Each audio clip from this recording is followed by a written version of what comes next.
Good morning, students. We are doing the poem Voice of the Unwanted Girl. The poem is written by Sujata Bhatt. Sujata Bhatt was born in Ahmedabad in 1956. A graduate of the Writers' Workshop University, she has been called one of the finest poets alive today. जैसा कि poem का title है voice of the unwanted girl, और जैसा हमने अपनी पिछले video में बैकग्राउंड जो इंट्रोडक्शन टू द पोएम में किया था, this poem is the articulation of a victim girl child who questions the inhumanity and horror of female feticide or infanticide. ये पोएम आर्टिकुलेशन है, उद्गार है एक विक्टिम गर्ल चाइल्ड का, वो बच्ची जो फीमेल फीटिसाइड यानी कन्या भ्रूण हत्या की जो शिकार हुई है, उस बच्ची के उद्गार है ये पोएम।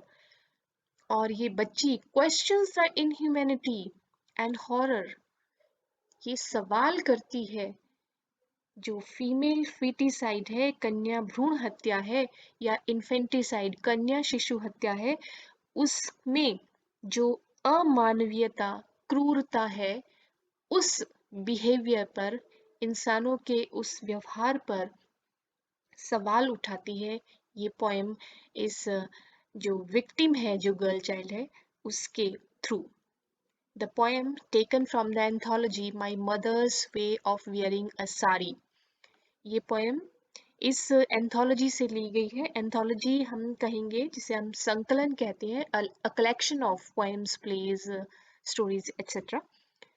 तो इस my mother's way of wearing a sari, ये जो संकलन है उसमें से ये पोएम ली गई है।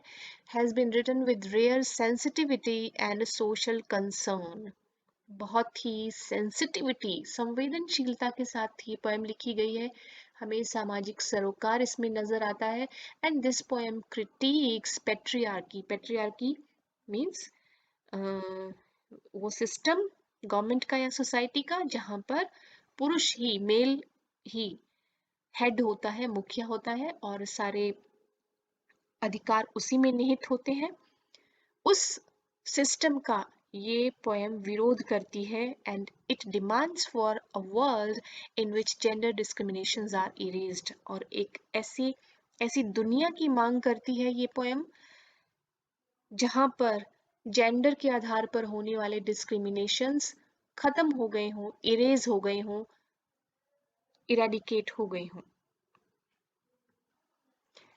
And I urge you all to read the poem or listen to the poem with the same sensitivity with which the poem has been written.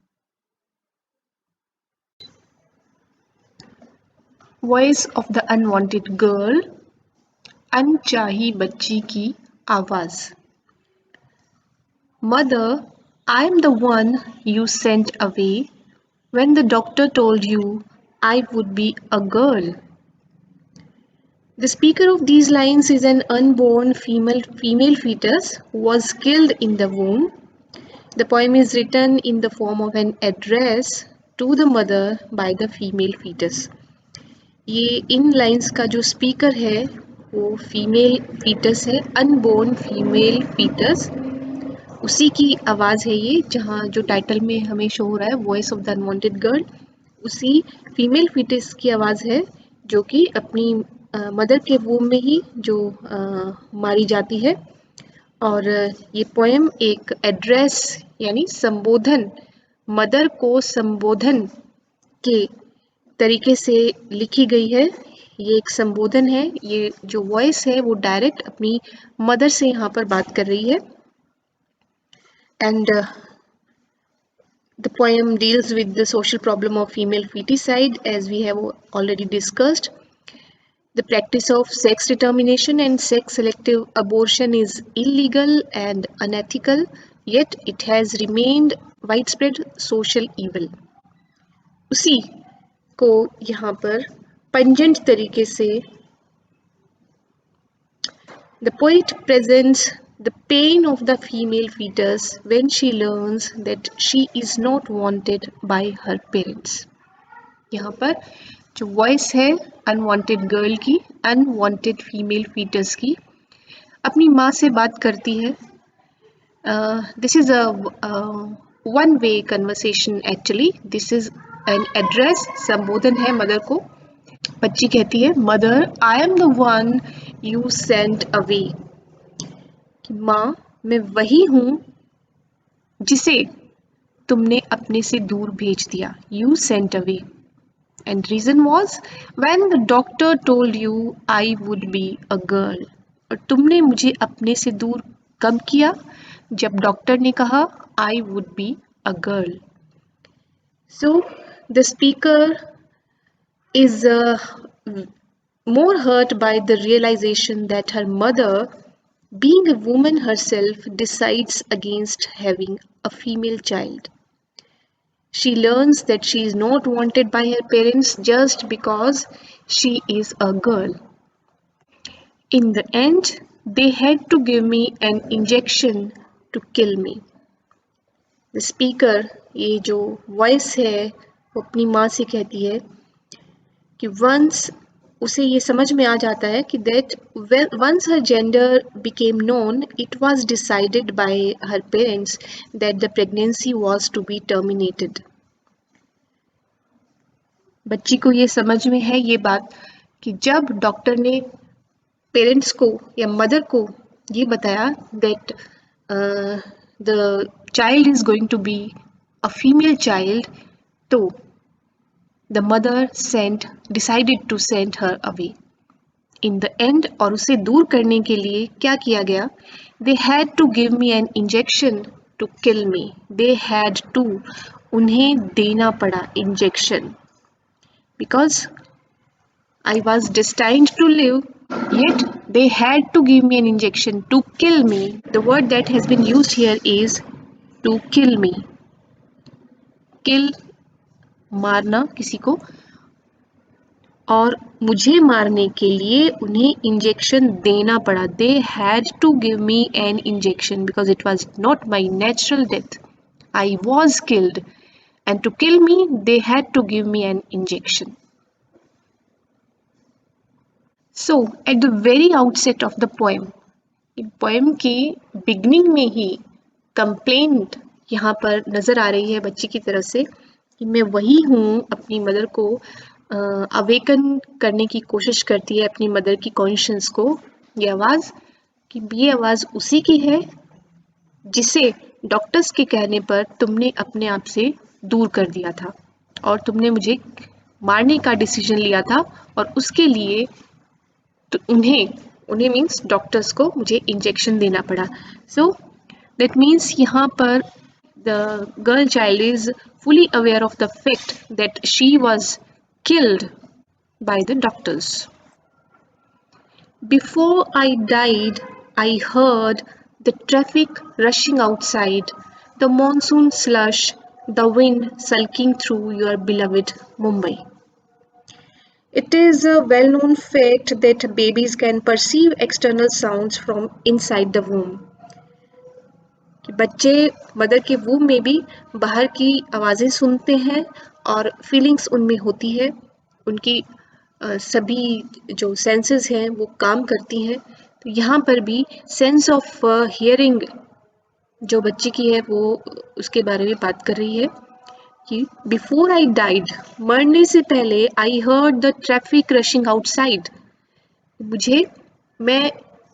मेरा डेवलपमेंट इतना हो चुका था कि मरने से पहले मेरी सेंस ऑफ हियरिंग, सुनने की मेरी शक्ति काम कर रही थी. I could hear the traffic rushing outside.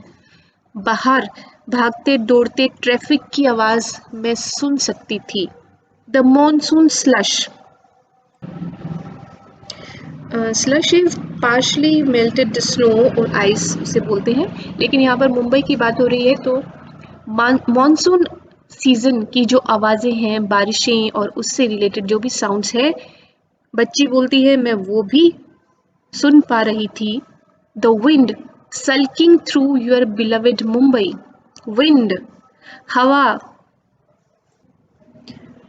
Mumbai शहर की गलियों से गुजरती हुई बदमिजाज हवा की आवाज भी मैं सुन सकती थी. So, the speaker hears the sound of the rain, the wind, and the traffic of the city of Mumbai.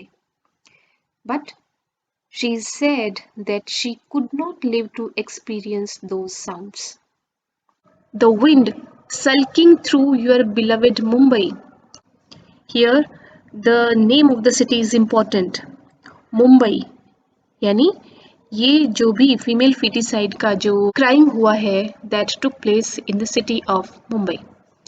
The unborn child is also trying to say that even though they live in one of the most developed cities of India, yet her parents practice gender discrimination. Mumbai जहाँ पर education, technology, medicine हर तरह की facility है, सबसे ज़्यादा modern या developed city है India का, लेकिन वहाँ पर भी इतना हीनस क्राइम हो रहा है, वहाँ पर भी जेंडर डिस्क्रिमिनेशन की वजह से बच्ची को जन्म लेने से पहले ही मारा जा रहा है, फीमेल फीटिसाइड की घटना हो रही है. So here the poet points out the irony of the concepts of development and modernization. जितनी भी डेवलपमेंट या मॉडर्नाइजेशन हो रहा है तो वहाँ उनसे instead of eliminating the old malpractices of the society बल्कि उन्हें और ज़्यादा कंटिन्यू ही किया जा रहा है मॉडर्न इक्विपमेंट्स टेक्नोलॉजी की हेल्प से. I could have clutched the neon blue. Clutched means the grip, pakad. I could have clutched the neon blue, shining, glowing blue, जो आसमान है, नीले आसमान को भी मैं पकड़ सकती थी. I could have touched the heights of the blue sky. अगर had she been allowed to live, अगर उसे जिंदा रहने दिया जाता तो वो बच्ची कहती है कि मैं आसमान की ऊंचाइयों को भी छू लेती. नो वन वांटेड, लेकिन कोई भी ऐसा नहीं चाहता था कि मैं जन्म लूं और बाहर की दुनिया देखूं. कोई भी ऐसा नहीं चाहता था. No one wanted, she repeats, no one wanted to touch me. जन्म लेना तो बहुत दूर की बात है. No one wanted to touch me, कोई मुझे छूना भी नहीं चाहता था. Nobody wanted to touch me. यहाँ पर बच्ची बहुत ही कारुणिक तरीके से अपनी मदर से ये कंप्लेन कर रही है. She is pouring out her agony, her pain. No one wanted to touch me except later in autopsy room when they knew my mouth would not search for anything.